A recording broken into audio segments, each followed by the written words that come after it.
morning, everybody. Happy Wednesday. Today I'm going to read to you a very different Cinderella story. The title of it is The Rough-Faced Girl. The author is Rafe Martin, and the illustrator is David Shannon.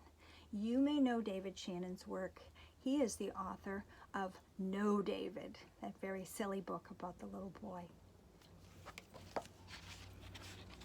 The Rough-Faced Girl. Once, long ago, there was a village by the shores of Lake Ontario.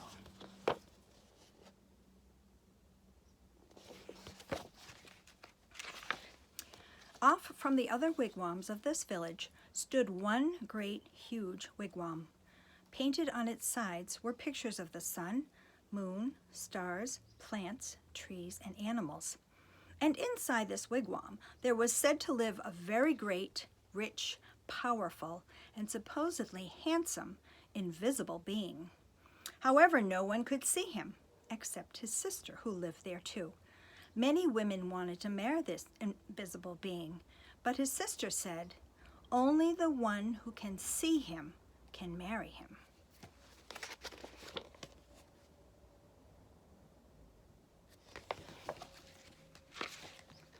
Now, in this village, there lived a poor man who had 3 daughters. The 2 older daughters were cruel and hard-hearted, and they made the youngest sister sit by the fire and feed the flames. When the burning branches popped, the sparks fell on her. In time, her hands became burnt and scarred. Her arms, too, became rough and scarred. Even her face was marked by the fire, and her beautiful, long black hair hung ragged and charred.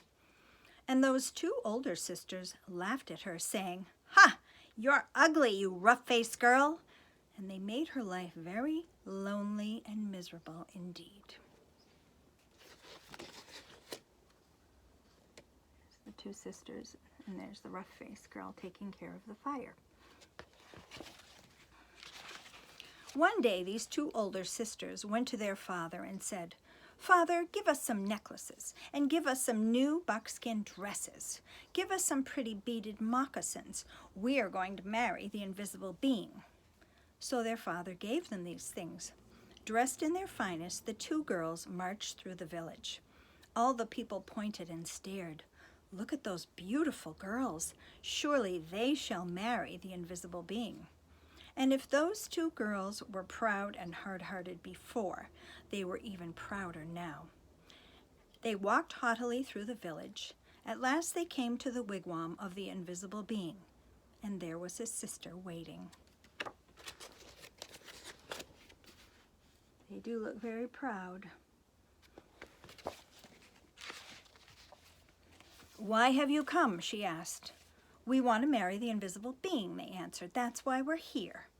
If you want to marry my brother, you have to have seen him. Tell me, have you seen the invisible being?" "Of course we've seen him," they insisted. "Can't you see how pretty we are? Can't you see these beautiful clothes we wear? Oh yes, anyone can tell we have truly seen the invisible being." "All right," she said quietly. "If you think you've seen him, tell me, what is his bow made of?" And suddenly her voice was swift as lightning and strong as thunder. There's his sister.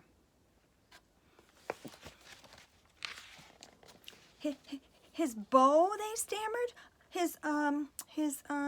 Oh, we know. But turning desperately to one another, they whispered, "What shall we say? Let's say it's the oak tree." So they said, "It is the great oak tree." "No," the sister of the invisible being said. "No."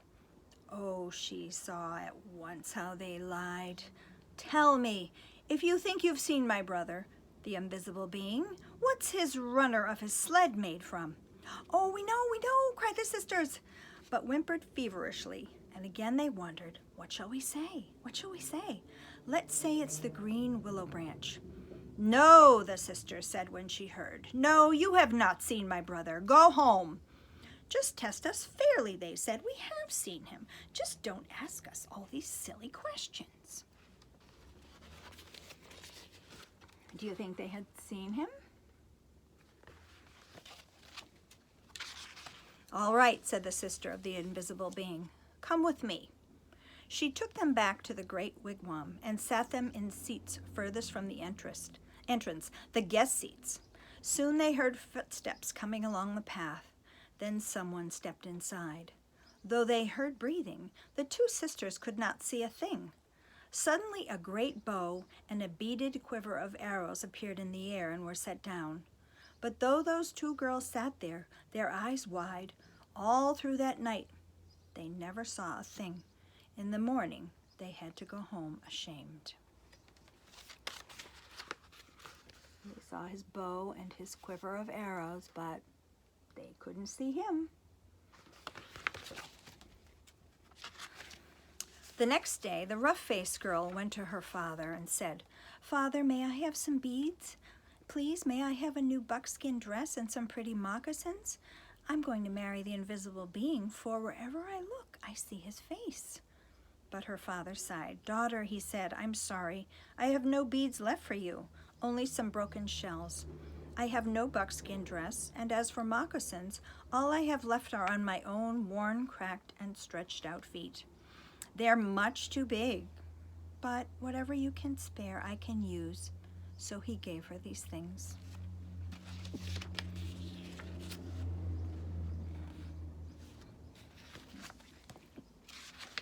Then she found among the dried reeds and took the little broken shells, and she strung a necklace. She stripped birch bark from the dead trees and made a cap, a dress, and leggings. Then, with a piece of sharp bone, she carved in the bark pictures of the sun, the moon, the stars, the plants, the trees, and the animals. She went down to the lakeshore and soaked the moccasins in water until they grew soft, and then she molded them to her feet. They were still too big, and they flapped like duck feet as she walked.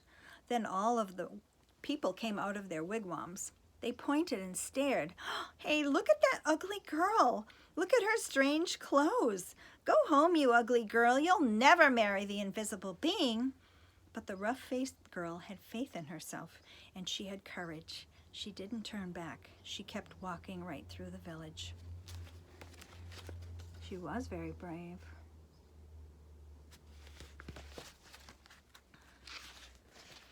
As she walked on, she saw the great beauty of the earth and the sky spreading before her. And truly she alone, of all the village, saw these things, the sweet yet awesome face of the invisible being. Can you see his face?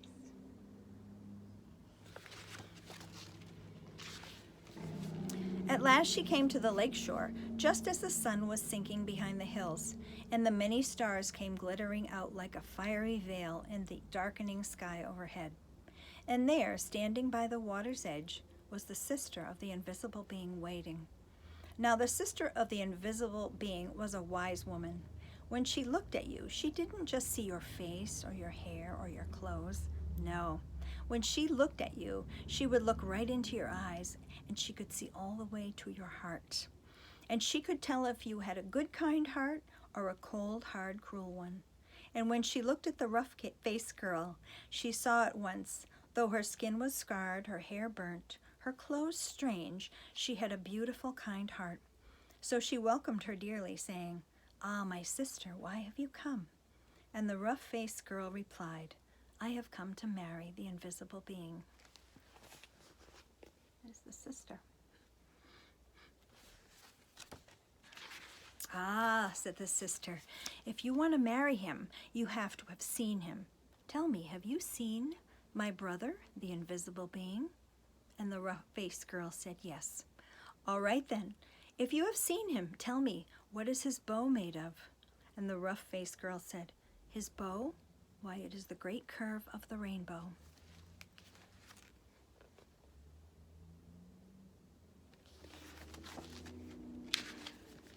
"Ah," said the sister in excitement, "tell me, if you have seen my brother, the invisible being, what is the runner of his sled made from?" The rough-faced girl looked up into the night sky. "The runner of his sled? Why, it is the spirit road, the milky way of stars that spread across the sky."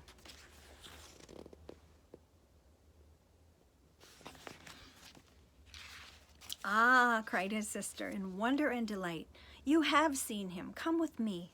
And taking the rough-faced girl by the hand, she led her back to the entrance of the wigwam and sat her in the seat next to the entrance, the wife's seat. They heard footsteps coming along the path, closer and closer. The entrance flap of the wigwam lifted up, and in stepped the invisible being. And when he saw her sitting there, he said, "At last we have been found out." Then, smiling kindly, he added, "And oh, my sister, but she is beautiful." And his sister said yes. There's the invisible being. There's the rough-faced girl. The sister of the invisible being then gave the rough-faced girl the finest of buckskin robes, a necklace of perfect shells. "Now go bathe in the lake," she said, "and dress in these." So the rough-faced girl bathed in the water of the lake. Suddenly all the scars vanished from her body. Her skin grew smooth and soft again, and her beautiful black hair grew in long and glossy as a raven's wings. Now anyone could see that she was indeed beautiful, but the invisible being and his sister had seen that from the start. There she is, washing in the pond. Then at last the rough-faced girl and the invisible being were married, and they lived together in great gladness and were never parted.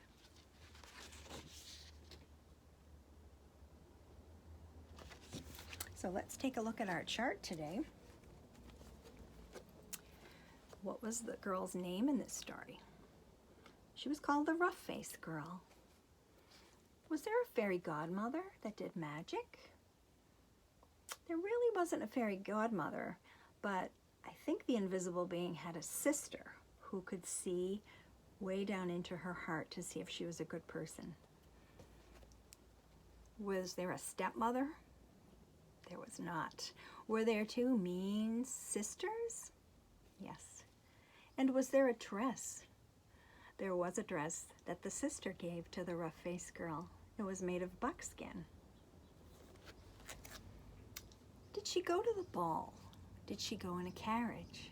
She walked to see the invisible being. Was there a glass slipper? No, there were her dad's moccasins that were way too big for her. Was there a Prince Charming in the story? The invisible being was the prince. And did they live happily ever after? Yes, they did. I hope you enjoyed our very different Cinderella story, and I will see you again tomorrow with one that I think all the boys are going to enjoy. We'll see you then.